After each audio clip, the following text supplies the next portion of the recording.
اولین اتاقی که داشتم شکم مادرم بود.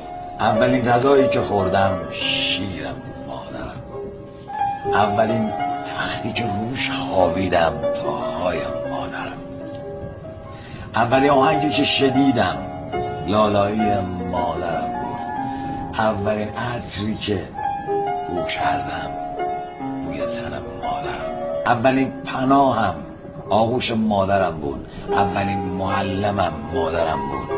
اولین دکترم مادرم بود. اولین دوستم مادرم بود. اولین عشقم مادرم بود. اولین کسی که دستمو گرفت، اولین کسی که تو مشکلات کنارم بود، اولین کسی که من رو از خودش بیشتر دوست داشت مادرم بود. میگن اولین ها هیچ وقت فراموش نمیشن و مادر اولین